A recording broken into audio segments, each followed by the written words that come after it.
তো hello viewers, আবারও চলে আসলাম নতুন এক ভিডিও নিয়ে। আজকে কথা বলবো নির্জন নেহলের আপকামিং নাটক নরকের ট্রেলার নিয়ে। তো কথা বলবো নাটকটির গল্প কি হবে। তো গল্পের জায়গায় থাকবে, তবে নির্জন নেহলের প্রতিটা নাটকের মধ্য দিয়ে নতুন নতুন এক একটা ডায়লগ শুনতে পাই।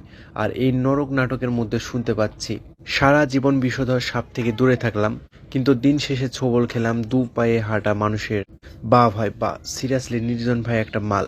সে এত সুন্দর অ্যাক্টিং তো করে, সাথে নিজে স্টোরি লেখে, অনেক সময় সে নিজেই ডিরেকশন দেয়, আর তার ডায়লগ ডেলিভারি তো অসাধারণ। তো যাই হোক, এই নরক নাটকটির স্টোরি হবে হালকা রাজনৈতিক, তবে হতাশ হবেন না, কারণ নির্জন নেহলের নাটক বলে কথা, তার নাটকের মধ্যে সাসপেন্স টুইস্ট থাকবেই। আর সেই নাটকের মোড় ঘরে তো টাইম নেয় না। আর এই নাটকটির মধ্যে তাকে ভিলেনের মতো কাজ করতেও দেখতে পাবো, আবার জনসেবা মানে মানুষের চোখে ভালো কাজ করতেও দেখতে পাবো। আর সাথে তো রয়েছে রোমান্টিক গল্প, মন ভাঙ্গার গল্প দেখতে পাবো, ইভেন ভালোবাসার মানুষটাকে খুন করাও দেখতে পেতে পারি, মানে সাইকো কিলার, যেখানে নায়িকা হিসেবে দেখতে পাবো নুসরাত জাহান ফাতেমাকে। তো নাটকটির ট্রেলার দেখে আমি অনেক এক্সপেক্টেড এবং অনেক অপেক্ষায় রয়েছি। তো আপনারা কে কে নির্জন নেহলের নাটক দেখতে পছন্দ করেন অবশ্যই কমেন্টে বলে যাবেন। ধন্যবাদ।